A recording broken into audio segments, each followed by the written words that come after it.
नमस्कार दोस्तों, आप सभी का स्वागत है मेरे चैनल राज वेब स्किल में। आज की इस वीडियो में मैं आप सभी को बताऊंगा HTML के बहुत ही इम्पोर्टेंट टैग के बारे में, जिसका यूज हम लोग बहुत ही ज़्यादा करते हैं।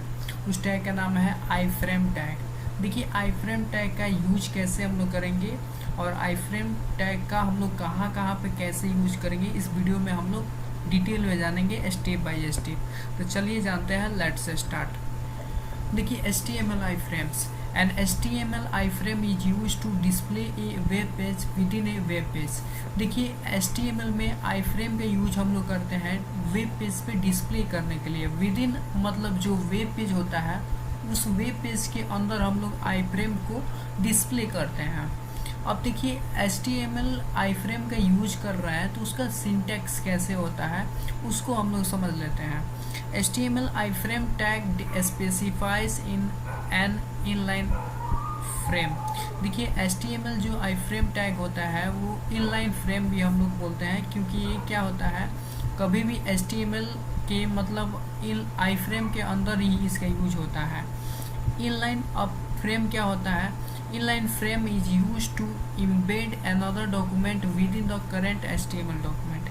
देखिए, inline frame का यूज हम लोग करते हैं किसी डॉक्यूमेंट को इम्बेड करने के लिए। क्या करने के लिए? इम्बेड करने के लिए। Document with in the current HTML document, मतलब जो HTML में जो डॉक्यूमेंट है उसके अंदर हम लोग क्या करते हैं, इम्बेड करने के लिए इनलाइन फ्रेम का यूज करते हैं। कहने का मतलब आई फ्रेम का यूज करते हैं। अब देखिए, यहाँ पे आई फ्रेम का यहाँ पे सिंटैक्स है। Iframe SRC equal to URL यहाँ पे दे सकते हैं, और टाइटल में यहाँ पे डिस्क्रिप्शन में जो भी देना चाहते हैं उसको दे सकते हैं। देन आई फ्रेम को आपको क्लोज कर देना है। समझ में आ गया? तो चलिए हम लोग नेक्स्ट टॉपिक समझते हैं।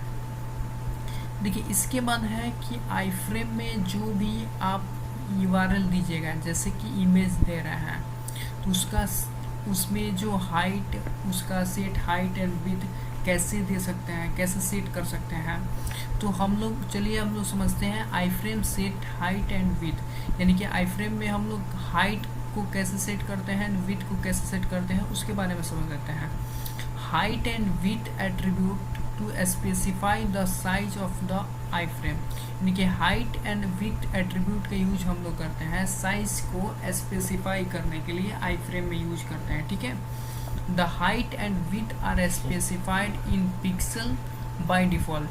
यानी कि जो हाइट एंड विड्थ में हम लोग स्पेसिफाई करते हैं बाय डिफ़ॉल्ट, ये क्या होता है, पिक्सल में इसमें हम लोग को रखना होता है। मतलब जो हाइट और विड्थ हम दे रहे हैं आई फ्रेम में यूज कर रहे हैं, उसमें आप लोग पिक्सल बाय डिफ़ॉल्ट ले लेता है, अदरवाइज आप पिक्सल लगा भी सकते हैं। ठीक है, अब चलिए एक एग्जाम्पल के माध्यम से हम लोग समझते हैं कि आई फ्रेम से होता क्या है। चलिए हम लोग प्रैक्टिकली देख लेते हैं। ठीक है, देखिए मैंने कोड लिखा हुआ है, इस कोड को मैं कॉपी करूँगा। देखिए, जो मेरा कोड था आई फ्रेम में, जो भी मैंने सिंटेक्स में आपको बताया था वो कोड वहाँ पे था। उस कोड को मैंने सिंपल कॉपी किया और अपने एडिटर में मैंने इस कोड को पेस्ट कर लिया। देखिए, कोड यहाँ पे दिख रहा है। चलिए इस कोड को हम लोग समझ लेते हैं। देखिए, यहाँ पे आई फ्रेम का यूज हुआ है। ध्यान से देखिएगा कि आई फ्रेम का यूज कर रहे हैं तो आई फ्रेम टैग को स्टार्ट ऐसे करना है और आई फ्रेम को क्लोज कर देना है। जैसे आप कोई भी टैग को स्टार्ट करते हैं क्लोज कर लेते हैं। तो अब इसमें SRC में मैंने क्या बताया था कि आप यहाँ पे URL दे सकते हैं, और इसमें हम लोग समझ रहे हैं हाइट एंड विड्थ को कैसे सेट करते हैं। तो देखिए, यहाँ पे हाइट मैंने 200 दिया है और विड्थ यहाँ पे 300। ये बाय डिफ़ॉल्ट ऑलरेडी पिक्सल में ही ले लेता है। ठीक है, इसको सिंपल क्या करना है, Ctrl+S करना है, उसके बाद रन पे क्लिक करके लॉन्च इन क्रोम कर लेंगे। ये देखिए, ये मेरा आउटपुट आ गया। यहाँ पे इमेज मैंने नहीं लगाया है, आप लोग इमेज यहाँ पे लगा लीजिएगा तो देखिए यहाँ पे इमेज दिख जाएगा। ठीक है, यही होता है। इसमें जो URL में मैंने जो दिया है वो URL यहाँ पे नहीं है, इसलिए यहाँ पे नहीं दिख रहा है। ये मेरा पूरा वेब पेज हो गया। वेब पेज के अंदर देखिए आई फ्रेम का यूज़ किया है। प्रैक्टिकली आप लोग को समझ में आ गया होगा। यहाँ पे आप लोग इमेज, मतलब कहने का मतलब आप लोग यहाँ पे इमेज लगाएंगे तो यहाँ पे इमेज लग जाएगा इतना हाइट एंड विड्थ में। अगर आप इससे बड़ा चाहते हैं तो हाइट एंड विड्थ को और इंक्रीज कर लेंगे तो ये बड़ा हो जाएगा। ठीक है, आई होप ये टॉपिक आप लोगों को समझ में आ गया। तो चलिए हम लोग नेक्स्ट टॉपिक की तरफ बढ़ते हैं।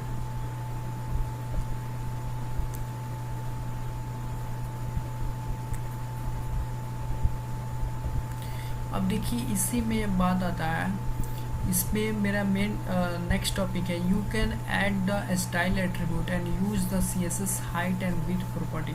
यानी कि जो आप आई फ्रेम के यूज किया है उसमें आप लोग स्टाइल एट्रीब्यूट का यूज कर सकते हैं। कहने का मतलब CSS के द्वारा हाइट एंड विड्थ प्रॉपर्टीज को सेट कर सकते हैं अपने आई फ्रेम टैग में। वो कैसे, देखिए मैंने अनदर कोड लिखा हुआ है, इस कोड को भी सिंपल कॉपी करूँगा। देखिए कॉपी किया और अपने एडिटर में मैंने इसको पेस्ट कर लिया।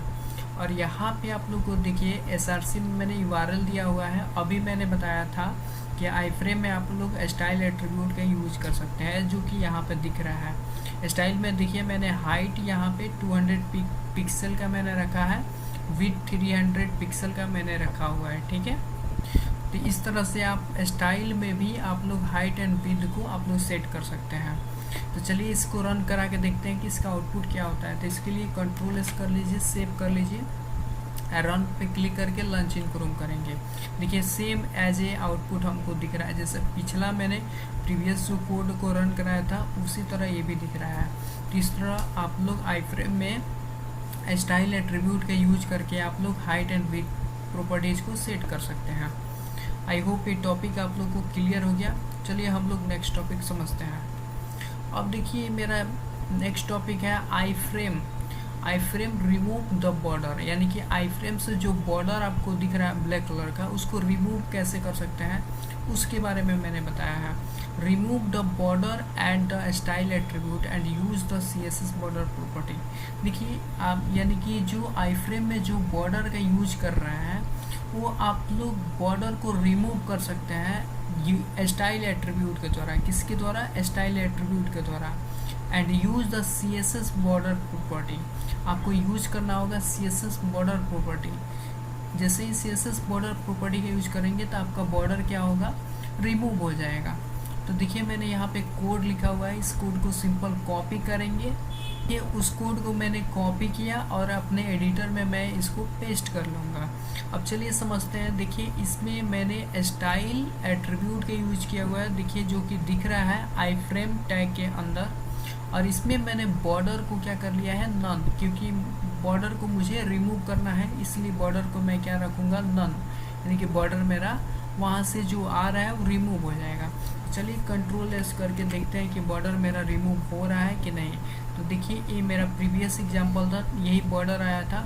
चलिए इसको मैं रिफ्रेश कर लेता हूँ, ये देखिए बॉर्डर रिमूव हो गया। आई होप ये टॉपिक आप लोगों को समझ में आ गया। तो चलिए हम लोग नेक्स्ट टॉपिक समझते हैं।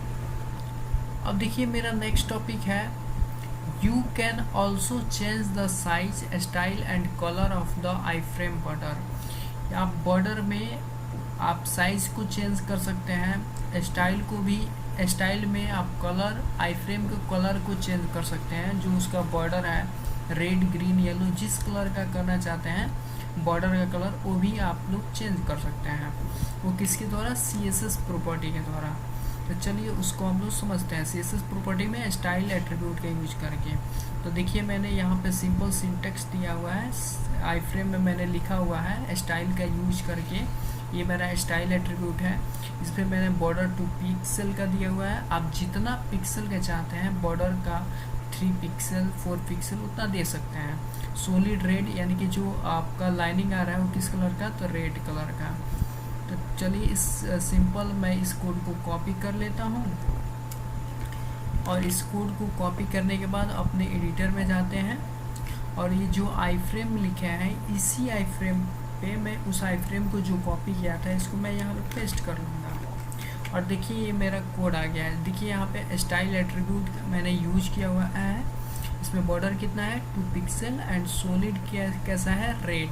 अब चलिए देखते हैं इसको रन करा के मेरा आउटपुट कैसा आ रहा है।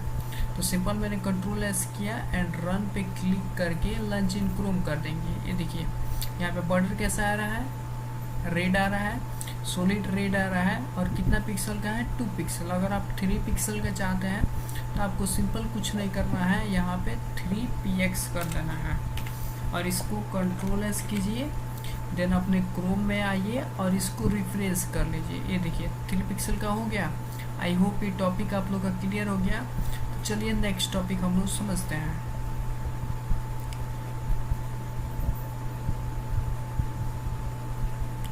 अब जो मेरा नेक्स्ट टॉपिक है आई फ्रेम, जो टॉपिक है उसका लास्ट टॉपिक है। देखिए iframe target for a link, यानी कि आप लोग आई फ्रेम में लिंक भी लगा सकते हैं। टारगेट फॉर ए लिंक यानी कि गूगल में जाना चाहते हैं आई फ्रेम के द्वारा, तो गूगल में भी जा सकते हैं लिंक लगाकर। तो देखिए यहाँ पे मैंने इसका कुछ डिफिनीशन लिखा हुआ है। An iframe can be used as the target iframe, target frame for a link. मैंने लिखा हुआ है कि आई फ्रेम का आप लोग यूज करके टारगेट फ्रेम लिंक पे आप लोग जा सकते हैं। Target attribute of the link must refer to the name attribute of the iframe. देखिए लिख रहा है target attribute of the link, यानी कि जिस लिंक पे आप जाना चाहते हैं उसके लिए आप लोग को टारगेट एट्रीब्यूट का यूज करना है। Must refer to the name attribute of the iframe, यानी कि जो आप लिंक लगा रहे हैं उसका आप लोग को उस लिंक का आप लोग को नेम देना है। जैसे मैंने यहाँ पे कोड लिखा हुआ है आई फ्रेम सिंपल, इस कोड को मैं कॉपी करके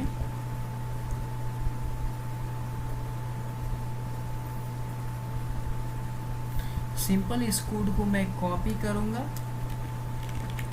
और अपने एडिटर में जाके जो आई फ्रेम मेरा है पहले से, इसी आई फ्रेम पे मैं इसको पेस्ट कर लूँगा। अब देखिए इस कोड को हम लोग समझते हैं, ठीक है। यहाँ पे W3 स्कूल है, इसको सिंपल हम google.com कर लेते हैं। मैं बताता हूँ क्यों ऐसे कर रहे हैं।